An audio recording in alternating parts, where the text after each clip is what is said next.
मार्ग बनले जात आहे. राष्ट्रवादीकडनं कशा प्रकारचं मताधिक्य मिळेल? सोलापूर जिल्ह्यामध्ये राष्ट्रवादी काँग्रेसची ताकद तशी मोठी आहे. आज जवळजवळ आमचे 3 आमदार आहेत, बरेचसे पदाधिकारी आहेत, नगरपालिका आहेत ताब्यामध्ये. तर यामध्ये आमचे नेते आदरणीय अजितदादा, आता महायुतीमध्ये आम्ही नव्यानं सहभागी झालेलो आहोत.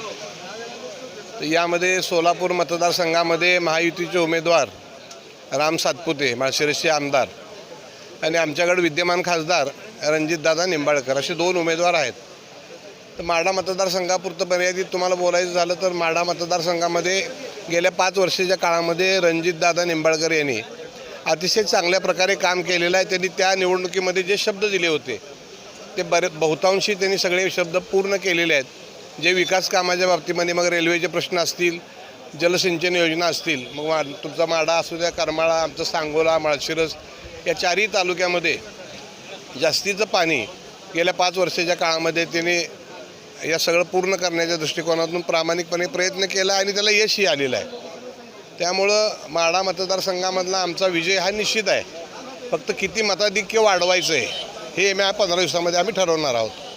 दुसरी गोष्ट, राम सातपुते कर्तृत्ववान तरुण भारतीय जनता पक्षाचे कार्यकर्ते, त्यांनी माळशिरस मतदारसंघामध्ये गेल्या 4 वर्षाच्या काळामध्ये स्वतःच्या कर्तृत्वाने एक वेगळा ठसा निर्माण केलेला आहे आणि त्यांच्या पक्षानं आणि महायुतीने त्यांना सोलापुरात संधी दिलेली आहे.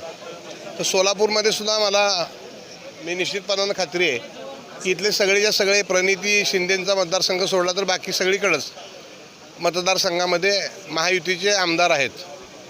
त्यामध्ये मोहोळमध्ये तर आपण बघितलं, मोहोळमध्ये राजन पाटील आणि आमचे आमदार माने. पंढरपूर मंगळवेढा मतदारसंघामध्ये आवताडे आहेत. आमचा राष्ट्रवादी काँग्रेस पक्ष भक्कम आहे, प्रशांतराव त्या ठिकाणी आहेत. दक्षिणला सुभाष देशमुख साहेब आपले आमदार आहेतच. अक्कलकोटला सचिन कल्याण शेट्टी आहेत आणि उत्तर सोलापूरचा काही भाग दक्षिणला आणि मोहोळ आहे. त्यामुळे सोलापूरच्याही उमेदवाराला काही अडचणीची परिस्थिती नाही. सोलापूरचाही उमेदवार आमचा चांगल्या मार्जिननं निवडून येऊ शकतो. येत्या काळामध्ये आणखी जास्तीचा प्रयत्न आपल्याला करावा लागेल. सोलापूर आणि माढा या ठिकाणी मतदारांवर काहीचा परिणाम होईल असं सांगितलं. असं आहे, प्रत्येक उमेदवार हा आपल्या पक्षाचं आपण निवडून यायचं सांगतच असतो. तो नैसर्गिक नियम आहे. कुणी आता एखादे अजून 5-10-20 उमेदवार अर्ज भरणार आहेत, ज्याचा डिपॉझिट जप्त होत नसतं ते अर्ज भरताना म्हणतच असतो मी निवडून येतो म्हणून. उमेदवार मोहिते पाटील हे म्हणजे आहेतच, उमेदवार मोठे आहेत, त्यांच्या घराची परंपरा जरी असली तरी आजच्या राजकीय परिस्थितीमध्ये आम्ही निश्चितपणानं त्यांचं जे आव्हान आहे ते आम्ही मोडून काढू. त्यामध्ये काय फारसं मला वाटत नाही. धन्यवाद. करमाळ्याचं चांगलं मतदान होईल ना. करमाळ्याचे बरेचसे प्रश्न निंबाळकर साहेबांनी सोडवलेले आहेत. संजय मामा आमचे तिथे 4 वर्ष सक्षमपणानं काम करत आहेत.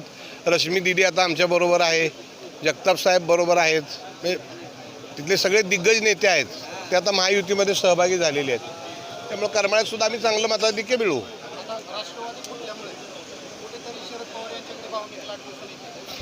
पवारसाहेब मोठे नेते आहेत, ते काय सगळ्या जनतेनंच कबूल केलेलं आहे. पण निवडणुकीतली सिच्युएशन काय आहे आजची, इथं महायुतीचं या दोन्ही मतदारसंघामध्ये प्राबल्य आहे आणि मी राष्ट्रवादीचा जिल्ह्याचा अध्यक्ष म्हणून जबाबदारीनं आपल्याला या बाबतीमध्ये सांगतो आहे. धन्यवाद.